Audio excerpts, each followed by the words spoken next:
Warahmatullahi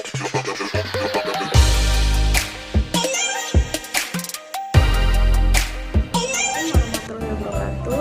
Kami dari kelompok 4 akan presentasikan tentang argumentasi. Saya Arni Anggriani sebagai pemateri pertama akan menjelaskan pengertian dan struktur argumen. Yang pertama, pengertian argumentasi. Dilansir dari Kamus Besar Bahasa Indonesia, argumen adalah alasan yang bisa digunakan untuk memperkuat suatu pendapat. Argumen juga bisa digunakan untuk menolak suatu pendirian, ide, pikiran, atau gagasan. Secara garis besar, argumen adalah sekumpulan pernyataan yang terdapat premis untuk mendukung suatu pernyataan lain dan digunakan untuk menemukan sebuah kesimpulan sehingga memberikan suatu argumen. Sama saja dengan memberikan kumpulan premis untuk dijadikan alasan sebagai kesimpulan. Argumen adalah upaya yang disengaja untuk bergerak lebih dari sekedar membuat pernyataan. Saat memberi argumen, kamu menawarkan serangkaian pernyataan terkait yang mewakili upaya untuk mendukung pernyataan utama. Ini bertujuan untuk memberikan alasan yang baik kepada orang lain untuk percaya bahwa apa yang kamu tegaskan adalah benar dan bukan salah. Jadi, argumen menurut saya adalah suatu paragraf dalam mengembangkan sebuah makalah yang ditulis dengan maksud untuk meyakinkan atau membujuk pembaca dalam menulis argumen. Konten dapat menjadikan penjelasan, bukti, alasan, dan tujuan yang meliputi contoh, analogi, dan sebab akibat. Tujuannya adalah untuk membaca bahwa yakin ide atau pendapat itu benar dan terbukti. Selanjutnya, struktur argumen. Struktur argumen itu ada 3. Yang pertama pendahuluan, yang kedua tubuh argumen, dan yang ketiga kesimpulan atau ringkasan. Saya akan menjelaskan yang pertama, yaitu pendahuluan. Pendahuluan bertujuan untuk menarik perhatian pembaca, memusatkan perhatian pembaca kepada argumen yang akan disampaikan, atau menunjukkan dasar-dasar mengapa argumentasi dikemukakan. Yang kedua ada tubuh argumen.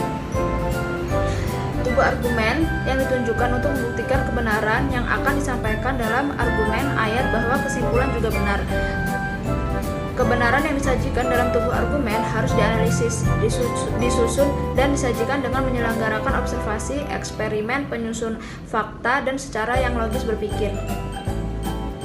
Selanjutnya yang terakhir ada kesimpulan atau ringkasan, bertujuan untuk membuktikan kepada pembaca bahwa kebenaran yang disampaikan melalui proses penalaran memang dapat diterima sebagai sesuatu yang logis. Sekian dari saya. Selanjutnya akan diteruskan dengan pemateri kedua. Baik, di sini saya Misha Winani, NPM 18130410044.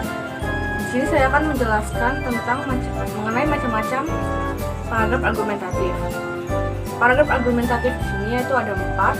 Yang pertama paragraf argumentatif rincian, yang kedua paragraf argumentatif contoh, yang ketiga paragraf argumentatif sebab akibat, dan yang keempat paragraf argumentatif akibat sebab. Yang pertama yaitu ada paragraf argumentatif rincian. Paragraf argumentatif rincian merupakan paragraf yang berisi pendapat dan alasan penulis yang disertai dengan rincian.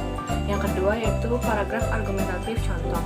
Paragraf argumentatif contoh merupakan paragraf yang berisi pendapat dan alasan penulis yang disertai dengan contoh sebagai bukti bahwa pendapat penulis benar dan tepat.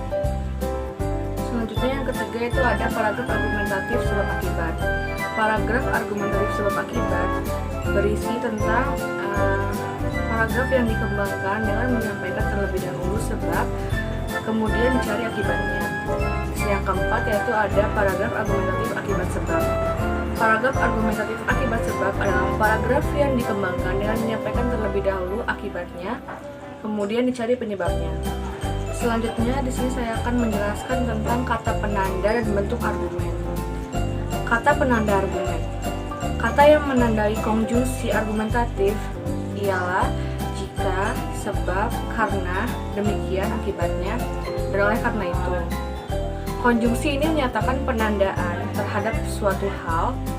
Kata-kata konjungsi di sini misalnya umpama dan contoh. Perlu dipahami bahwa dalam paragraf argumentatif selalu dilengkapi dengan kesimpulan kalimat. Kesimpulan ditulis pada akhir paragraf dan ditandai dengan penggunaan kata hubung konjungsi antar kalimat. Misalnya oleh karena itu, dengan demikian, dan oleh sebab itu. Selanjutnya itu penggunaan konjungsi koordinatif dan konjungsi antar kalimat. Konjungsi koordinatif adalah konjungsi yang digunakan untuk menghubungkan dua atau lebih unsur termasuk kalimat yang sama pentingnya atau setara. Contohnya dan, serta, atau tetapi melainkan. Selanjutnya itu ada konjungsi antar kalimat. Konjungsi antar kalimat merupakan konjungsi atau kata sambung yang menggabungkan antara kalimat satu dengan kalimat lainnya. Contoh kata konjungsi antar kalimat yaitu biarpun, demikian, begitu. Selanjutnya saya akan menjelaskan tentang bentuk standar argumen.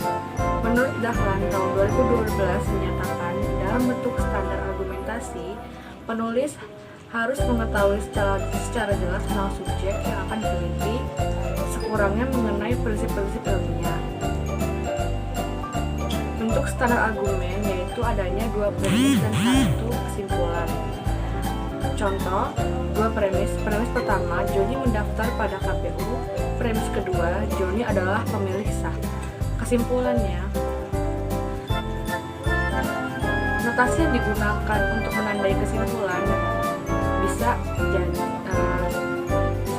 kata jadi atau akibatnya atau karena itu. Nah, jadi kesimpulannya itu kita menggunakan kata jadi. Jadi, Joni mendaftar KPU karena Joni pemilih sah. Nama saya Cynthia Ayu Aryani, NPM 1813041034. Di sini saya akan melanjutkan penjelasan dari rekan saya. Pembahasan selanjutnya yaitu mengklarifikasi dan menginterpretasi pernyataan atau gagasan. Nah, sebelumnya kita harus paham terlebih dahulu apa itu klarifikasi. Dalam Kamus Besar Bahasa Indonesia, klarifikasi berarti penjernihan, penjelasan, dan pengembalian kepada apa yang sebenarnya. Jadi dapat disimpulkan bahwa klarifikasi adalah suatu tindakan yang bertujuan untuk menjelaskan sesuatu agar mudah dipahami dan terbebas dari ambiguitas. Selanjutnya, apa itu interpretasi? Dalam Kamus Besar Bahasa Indonesia, interpretasi diartikan sebagai pemberian kesan, pendapat, tafsiran, atau pandangan teoritis terhadap sesuatu. Nah, istilah interpretasi ini dapat merujuk pada proses atau hasil penafsiran. Suatu interpretasi dapat menjadi bagian dari presentasi atau penggambaran informasi yang bertujuan untuk menyesuaikan kumpulan simbol spesifik. Informasi tersebut dapat berupa tulisan, gambar, matematika, lisan, dan masih banyak lagi. Nah, jadi seseorang itu juga bisa melakukan klarifikasi dan interpretasi terhadap pernyataan atau gagasan. Alex Fisher 2014 itu menyebutkan daftar keterampilan berpikir kritis, yang salah satunya yaitu mengklarifikasi dan menginterpretasi pernyataan atau gagasan. Kegiatan menginterpretasi dan mengklarifikasi suatu gagasan atau pernyataan itu merupakan bagian dari berpikir kritis. Kenapa? Karena ketika kita menginterpretasi sesuatu, maka kita memerlukan penalaran di dalamnya. Mungkin dalam suatu isu atau gagasan itu terdapat makna istilah atau klaim yang tidak jelas, kabur, tidak tepat, dan bermakna ganda atau ambiguitas. Oleh karena itu, kita harus memahami terlebih dahulu agar dapat menilai argumen tersebut secara kritis. Jadi, hal ini tuh tidak hanya kita memahami dengan jelas alasan, kesimpulan, dan asumsi yang dipresentasikan, tetapi juga kita harus memahami dengan jelas maksud semuanya. Nah, lalu bagaimana langkah-langkah yang harus kita lakukan pada saat kita menginterpretasi? Hal pertama yang perlu dilakukan yaitu memahami frasa yang digunakan. Bila perlu, kita menggunakan Kamus Besar Bahasa Indonesia sebagai acuan